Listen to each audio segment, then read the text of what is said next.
네, 삼성전자 봅니다. 일단 삼성전자 3% 상승해서 금요일 날 끝났습니다. 87,100원. 4월 달에 형성했었던 고가를 돌파를 했죠. 이거 주봉으로 돌려서 보면 명확하게 볼 수 있는 게 52주 신고가입니다. 자, 근데 지금 실적을 보잖아요. 굉장히 좋게 나오고 있어요. 실적 보면서 이야기 드릴게요. 실제 10조 4천억. 이게 예상치가 8조 원대로 잡혔거든요. 예상치보다 2조 이상 더 잘 나온 실적을 발표를 했습니다. 이것 때문에 상승하는 거 아닌가요? 맞아요. 맞긴 맞는데 이것보다 지금 가격대를 유지하고 추가적으로 상승할 수 있기 위해서는 그쵸? 앞으로 좋아질 만한 내용이 있어야 돼요. 근데 여기서 한 가지 봐야 될 게 있습니다. 이제 HBM 관련된 내용이 호재로 작용하게 될 거예요. 무슨 얘기냐? HBM을 아직 삼성전자에서 납품을 하지 못하고 있죠. 더 디테일하게 말씀드리면 납품을 합니다. 근데 엔비디아 쪽으로는 못 들어가고 있어요. 퀄테스트가 아직 통과하지 않았기 때문에 그렇습니다. 근데 이번 엔비디아 실적 컨퍼런스에는 통과했다는 내용이 발표될 수 있습니다. 발표될 수 있어요. 근데 발표되고 나면 어떻게 되느냐? 떨어질 가능성이 높다. 그 전까지 올라갈 가능성이 높다. 그렇죠. 근데 지금 이렇게 보셔야 돼요. 삼성전자를 볼 때 단순히 뭐 차트상으로 살려놨으니까 이래서 꾸준하게 올라갈 거예요. 이렇게 볼 게 아니라 삼성전자의 상승세가 이렇게 나오잖아요. 그러면 이격 조절 무조건 받습니다. 무조건 받아요. 무조건 받기 때문에 우리가 여기서 어떻게 보고 어떻게 판단을 해야 되는지가 중요한 겁니다. 이것 때문에 좋아요, 저것 때문에 좋아요. 그게 중요한 게 아니에요. 그리고 지금 삼성전자에는 또 한 가지 호재가 더 있죠. 요 분입니다. 요 분 전영현. 그쵸. 요 분인데 요 기사 한번 보시죠. 정연현 HBM 개발팀 승부수 반도체 도약 이끈다. 그쵸. 이분은 삼성 SDI 부회장으로 가 있다가 이번에 DS 부문장으로 왔습니다. 삼성전자에. 이건희 삼성전자 회장 때 그 시절에 이름을 많이 날렸던 그런 부분이에요. 근데 그 이후에 약간 조금 삼성전자가 뒤처진 이유가 좀 이런 분들이 좌천이 많이 됐다고 하더라고요. 근데 지금 위기의 상황이잖아요. 위기의 상황에서 과거의 영광을 같이 이끌었었던 그런 분들이 부문장으로 많이 좀 돌아올 것 같은 좀 그런 기대감이 발생을 했고 들어온 지 채 2달이 되지 않았는데도 불구하고 이런 내용들 그쵸. HBM 개발팀을 모두 다 뒤엎고요. 그리고 지금 새로운 인력들을 7월 9일까지 거의 한 달에 걸쳐서 계속해서 뽑고 있고 그리고 그 인원이 무려 800명이나 된다고 합니다. 경력직 위주로 뽑고 뭐 신규 사원들 공채로 뽑는 게 아니라 경력직 인원들을 토대로 파격적인 조건을 제시했겠죠. 이런 부분들이 지금 시장에 기대감을 발생하고 있다. 예전에는 우리가 기업 측에 대한 무언가 그런 의존 그런 것들이 있었다면 지금은 인력 싸움에 대한 부분이 굉장히 중요한 상황입니다. 그리고 얼마 전에 짐 켈러 그 반도체 시장에서의 그 마이다스 손이죠. 짐 켈러가 어떤 사람이냐면 제가 이분 한번 보여드릴게요. 자 내용 보시면 짐 켈러 이분이 자 어마어마한 사람입니다. 여기 AMD 그리고 브로드컴 그리고 애플 그리고 또 AMD 그리고 테슬라 그리고 인텔 갔다가 그쵸 여기는 직접 사업을 하신 분일 겁니다. 이분이 삼성 파운드리에 잠깐 왔다 가신 걸로 알고 있습니다. 근데 우리가 지금 알고 있는 애플에서 사용하는 AP 그쵸 그리고 또 한 가지가 더 있어요. 테슬라 이 도조 요거 만든 사람이에요. 요거 만든 사람. 그리고 AMD가 지금 인텔을 제꼈죠. 그것도 요 분이 만든 겁니다. 요 분이. 그러니까 요런 사람이 지금 삼성에 대한 이 무언가를 맡아서 하고 있으니까 이런 것에 대한 기대감도 받고 있다. 근데 이런 과정에서 가격이 먼저 반영하고 있는 그런 상황이죠. 근데 삼성이 조정 없이 가는 경우는 없어요. 근데 요런 조정까지는 이제 없을 수 있겠다. 한동안은. 그렇죠? 그리고 기본적으로 여기 96,800원이죠. 21년도의 고점 돌파를 한다고 보시면 되고 이 구간에 맞춰서 우리가 어떤 식으로 매매할지 그 내용이 상당히 중요합니다. 그리고 그 내용에 대해서 제가 맞춰서 하라는 건 철저하게 가격 위주로 매매를 해야 된다는 거고 가격 위주로 매매를 했을 때 내가 요 정도의 수익 구간을 만들어낼 수 있습니다. 1월 1일부터 7월 5일까지 내 계좌 수익률은 400%가 넘고요. 이런 정도의 상황을 만들기 위해서 내가 매매를 할 수 있는 그 구간은 철저하게 가격 위주로 가야 됩니다. 자, 반도체 종목 한 3개 정도만 볼게요. 매수 매도한 결과 50% 정도의 수익 구간, 그리고 자람 테크놀로지 매수 매도한 결과 75%의 수익 구간, 그리고 삼성전자 쪽으로 HBM 장비를 납품한다는 내용 으로 인해서 급등을 한 DI 같은 경우에도 매수매도 꾸준하게 수익을 냈다는 점, 이런 부분이 있고요. 그리고 이런 내용에 맞춰서 삼성전자의 실시간 타점까지 제가 여기 소통방에서 공유를 하고 있습니다. 다 무료로 진행하는데, 여기 아까 전에 보셨던 뭐 태성이나 YC 같은 경우에도 삼성전자 관련된 HBM 관련주죠. 이런 쪽에 대한 부분도 충분하게 매매가 진행되고 있고, 삼성전자의 실시간 타점까지 소통방에서 공유를 하고 있으니까 구독과 좋아요 눌러주시고요. 상단에 있는 전화번호로 구독 또는 소통이라고 문자 보내주시면 소통방 입장 링크를 제가 순차적으로 공유를 해드리도록 하겠습니다. 그리고 무엇보다 중요한 내용, 그쵸? 내가 매매하는 타점은 싸게 사지 않는다는 겁니다. 자, 그러면 이 내용에 맞춰서 우리가 삼성전자를 다시 보자고요. 자, 이걸 보셔야 됩니다. 밑에다가 제가 하이닉스를 같이 두고 한번 볼게요. 뭔가 같으면서도 뭔가 다른 그런 움직임이 나오고 있잖아요. 이걸 우리가 어떻게 해석을 해야 될까요? 자, 이걸 보셔야 돼요. 주식시장은 미래가치를 반영한다. 하지만 기대가 여기 있는 그 미래가치라는 건 기대감이라는 부분이죠. 기대감이 하이닉스가 더 많았었던 게 사실입니다. HBM을 삼성전자에서 못하고 있었으니까. 근데 이런 부분이 앞으로 언젠가는 할 거라는 걸 우리 알잖아요. 그 언젠간이 언제일지를 몰라서 그런 거지. 근데 이런 것들이 하고 나서 주가가 올라가는 게 아니라 하기 전에 주가가 올라가는 겁니다. 근데 하이닉스 같은 경우에 지금 어떤 상태죠? HBM이 쇼티지, 공급이 부족해요. GPU도 부족한데 GPU가 동작하기 위해선 지금 서버 쪽으로 들어가는 거 HBM이 다 달려서 나가거든요. 근데 이게 곱하기 2, 2배 수량이 나가거든요. 그래서 하이닉스에서 얘기하는 건 내년 물량까지 다 끝났다. 솔드아웃, 완판. 없어요. 재고가 없어요. 재고가 없으면 이 지금 나오는 HBM 관련된 이 내용들이 비메모리 관련된 그것처럼 재고가 없어지는 겁니다. 원래 반도체 사이클이 있다는 건 생산을 멈추지 못해서 그렇거든요. 생산을 멈추지 못하니까 재고가 쌓일 수밖에 없는 구조고, 세대가 바뀌면서 그 전에 재고를 빨리빨리 팔아야 되니까 가격이 계속해서 출렁거립니다.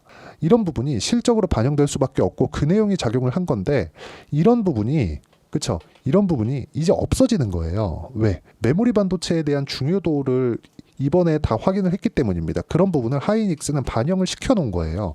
근데 여기서 탁 올려서 삼성전자를 딱 보잖아요. 그럼 우리가 볼 수 있는 부분이 뭡니까? 우리가 볼 수 있는 부분이 삼성전자가 안 좋다고 했지만 어떻게 보면 시세 구간이 비슷합니다. 그쵸? 비슷해요. 하지만 조정의 폭이 삼성전자가 더 컸다. 그런데도 불구하고 저가는 계속해서 높아지는 구간이 나오고 있다. 그쵸? 요게 중요한 거죠. 요게. 그러니까 같으면서도 다른 움직임을 보여왔는데 지금은 같은 움직임을 보일 수 있는 조건이 시세 측면에서 나오고 있다는 겁니다. 그러면 이게 왜 나올까요? HBM이 이번에 엔비디아 실적 컨퍼런스에서 뭔가 다른 움직임이 나올 수 있다. 그리고 혹시 그게 나오지 않더라도 지금 전영현 체제에서 뭔가 이 다음 스텝을 밟아가고 있는, 오히려 그런 얘기가 나오죠. HBM2까지는 가능한데 HBM3나 3E 이거 빼버리고 그냥 HBM4로 바로 넘어가겠다. 이런 내용들이 나오고 있어요. 그런 부분도 반영을 하고 있다. 그게 될 거예요? 안 될 거예요? 이런 얘기도 있어요. 아니 8단 10단을 못하는데 12단을 바로 하겠다고? 이런 얘기를 하던데 합니다. 그냥 놓쳐서 그런 게 아니라 이걸 어디서 볼 수 있냐면 지금 삼성전자의 실적이 잘 나왔잖아요. 이게 정확하게 말씀드리면 삼성전자에서 만든 겁니다.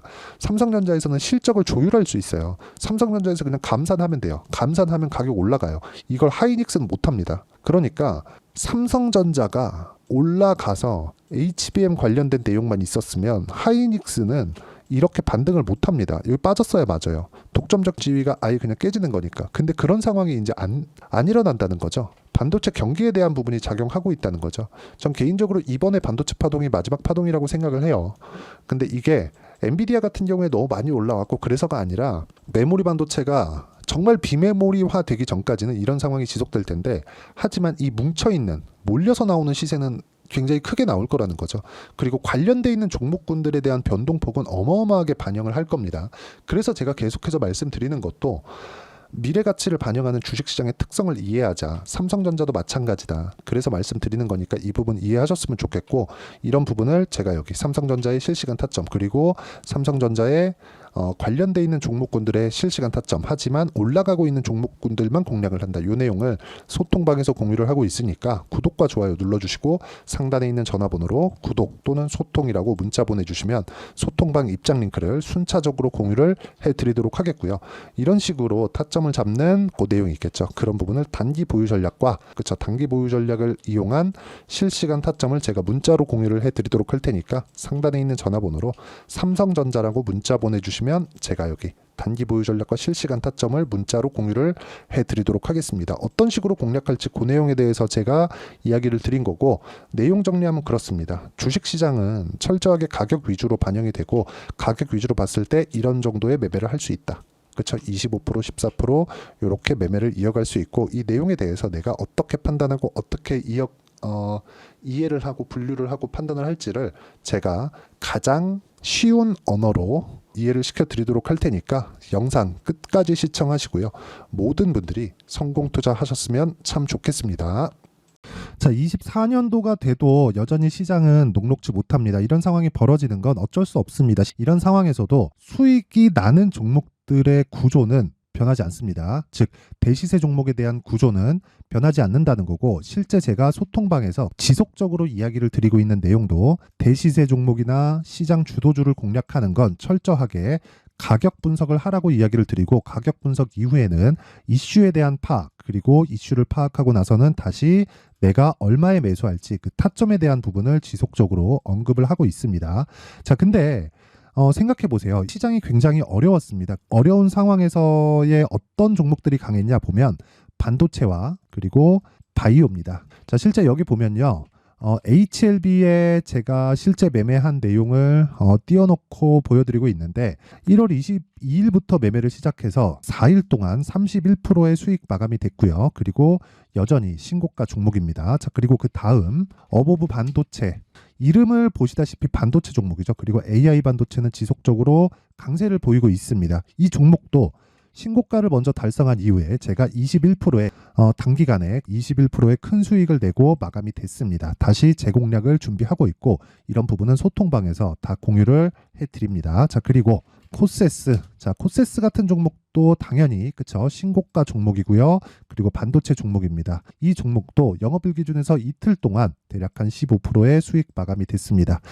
내용을 한번 보시면 어떻습니까? HLB를 포함해서 뭐 30%, 20%, 뭐 15% 이런 식의 수익이 지속적으로 발생하고 있는데, 이 세 종목 모두 다 신고가 종목이고 1월 달에 시장이 약세를 보이고 있는 구간에서도 강했었던 그런 종목입니다. 특징점이 하나 있는데, 그 이슈에 앞서서 가격이 먼저 반영했다는 거죠. 그렇게 제가 가격을 먼저 보고 이슈에 대해서 파악하는 이유는 결과적으로는 큰 시세를 먹기 위한 사전 준비 작업입니다. 실제로 큰 시세를 먹기 위해서 사전 준비 작업을 했을 때 여기 레인보우 로보틱스 127%, 그리고 ISC 98%, 그리고 한미반도체 97%의 큰 수익을 내는 상황을 만들 수 있습니다. 어떤 식으로 소통방에서 진행됐는지, 그쵸? 그 상황을 제가 이야기를 드린 건데, 이런 상황도요, 당연히 신고가를 공략했을 때 가능한 겁니다. 자, 그러면 이번에도 마찬가지입니다. 그쵸? 정부 주도의 코리아 디스카운트 해소 방안이 2월 달에 발표를 하고요. 그리고 2월 달에 발표된 내용을 토대로 주가가 움직이는 게 아니라 이미 움직인 내용이 있죠. 실제 이 내용은 크게 중요한 게 아니라는 겁니다. 실제 움직인 내용을 보면, 자, 기아차입니다. 실제로 12월 달에 신고가를 만들어 놓고 정부에서 입김을 불어 넣으니까 순식간에 기아차를 포함해서 현대차 같은 거대 기업들의 주가가 2주도 채 되지 않아서 40% 정도의 큰 시세를 냅니다. 자, 그러면 우리는 어떤 종목을 봐야 될까요? 이슈를 파악해야 되는 것도 맞지만 철저하게 가격에 맞춰서 매매를 해야 되는 게 당연히 중요합니다. 정부가 주도하는 정책 방향이 있겠죠. 그 방향에 맞춰서 우리가 종목을 찾을 필요가 있다.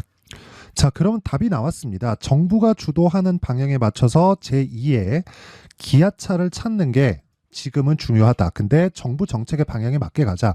그랬을 때 앞서서 제가 보여드렸었던 내용인 여기 레인보우 로보틱스 127%, 그리고 ISC 98%, 그리고 한미반도체 97%와 같은 수익을 낼 수 있습니다. 물론 시간에 대한 부분은 최소 2주의 시간이 필요하고요. 그리고 최장 3개월 안에 끝내야 됩니다.